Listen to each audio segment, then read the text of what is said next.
You've got a 4% loaded on your page that we'll talk about here in a little bit. But Guardians and Braves in this one, you're liking here the Guardians, obviously as the dog here. Atlanta finally got to breathe. And I think a lot of folks are going to maybe overrate that heading into this Friday game because it was 13 straight days of action, 13 straight games for Atlanta. And they finally breathed on Thursday, and now they're right back to it against a Cleveland Guardians team that, Marco, this is the side that you think maybe wrong team favored here, even though Atlanta's sitting at home. So tell the folks about it. Yeah, when you start in this one and you look at Cleveland and their starter, Slade Ciccone, he's had 2 starts. First one was dismal. On March 29th, he got rocked for 6 runs. We find out later he only went 4 innings in that game. He was feeling under the weather. Well, that would have been nice to know beforehand, right? And then you saw that they gave him a couple extra days before his next start. He didn't start until April 5th after that March 29th start. Well, he come back in the second start feeling pretty good, and he went 6 scoreless innings, allowing just 1 hit and a 6-to-1 strikeout to walk ratio. We also find that during his career, when he's a road underdog of $1.50 or less, his team's 8-3 in his start. So we got some good things to look at with him. Now, I know both teams are sitting at 8-5, and, maybe surprises, from both of these teams to be sitting there right now.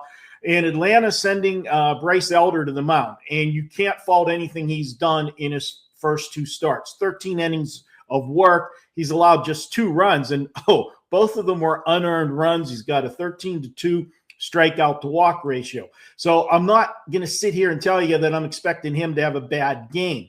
What I am looking at is, this is one of my favorite angles I like in pro sports, is when teams return home from a road trip. So often it is a sluggish affair for them. And guys, one of the things I like, and people tell me, why do you bother doing local radio and stuff?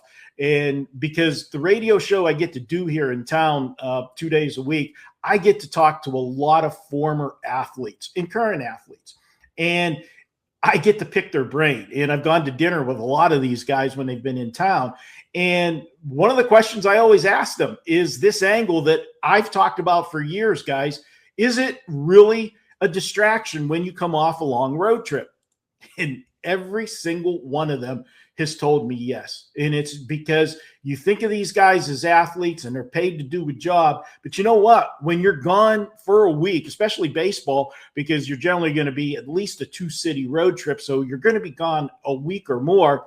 When you get back home, you got responsibilities. You got a wife, you got a girlfriend, you've got kids, and that first day is a distraction. So we got Atlanta coming back from a West Coast road trip. We got Cleveland starting a road trip. And generally, when you've got a winning team, that first road game, I like to follow them because you're going to get a focused effort from them because they want to get the road trip off to a good start. So with all that said, I think taking the plus money on Cleveland is the way to go in this game. And that's why I'm taking the Cleveland the Guardians. Sorry about that one. They'll always be the Indians to me. But the Cleveland Guardians today at a price, I think, is the way to go.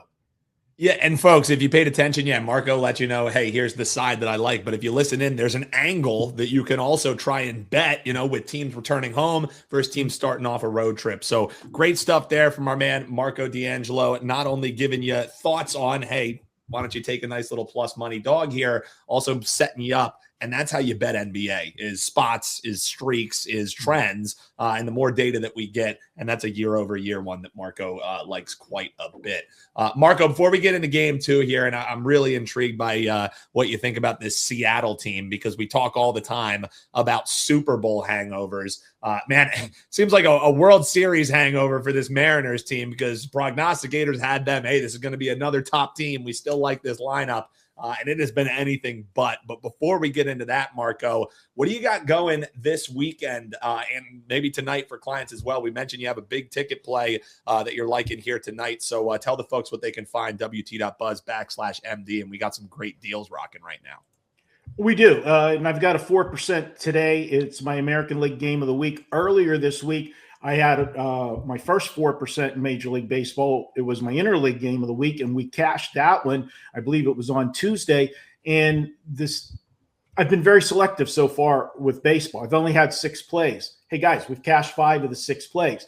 And, you heard, Yanni earlier saying, as you get more data, his power ratings become stronger and stronger. Well, same thing is for me. I'm a handicapper. It doesn't matter what sport it is.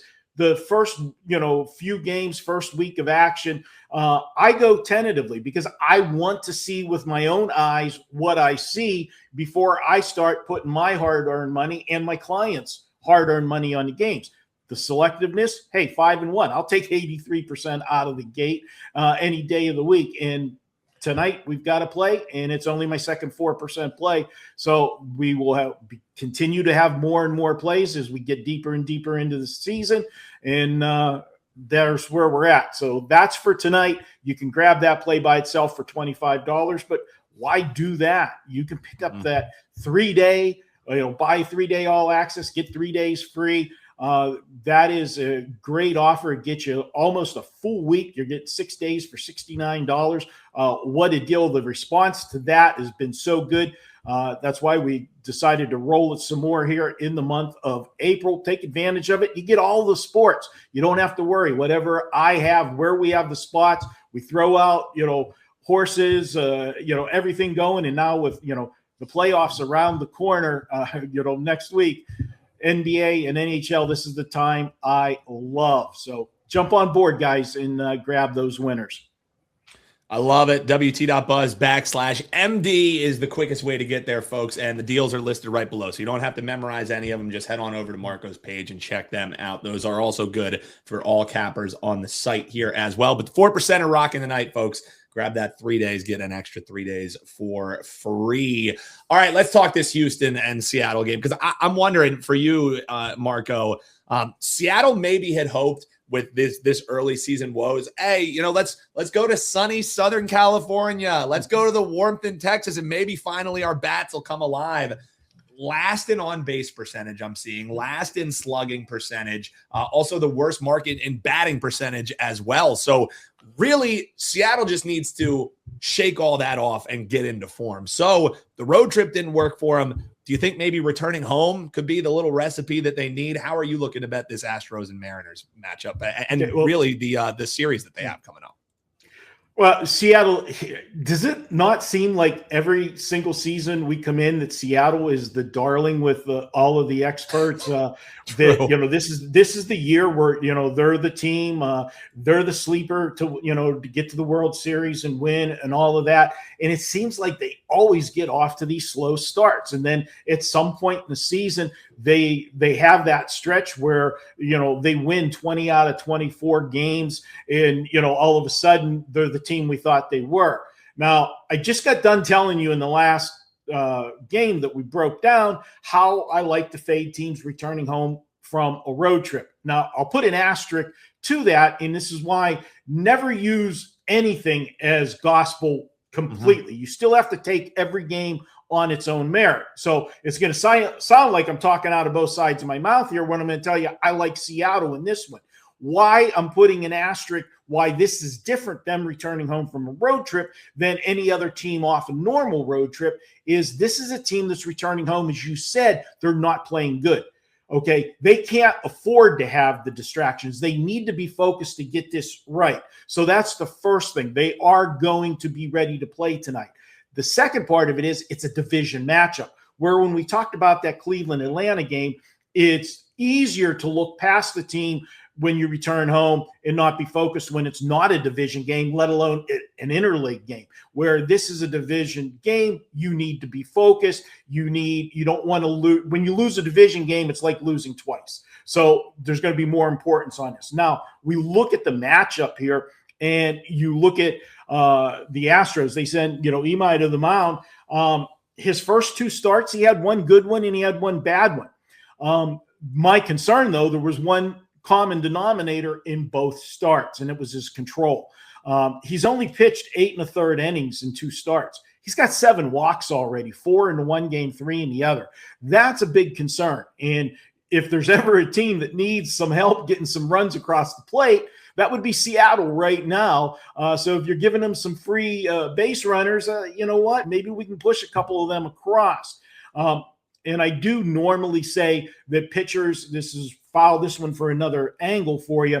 When you have a young pitcher making his first trip through the majors, he generally does have the advantage over the hitters. But like I said, the concern with him is his control. Now, Seattle, on the other hand, they're sending Emerson Hancock to the mound.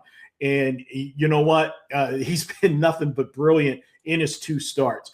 He's allowed just 1 run in 12 2/3 innings of work.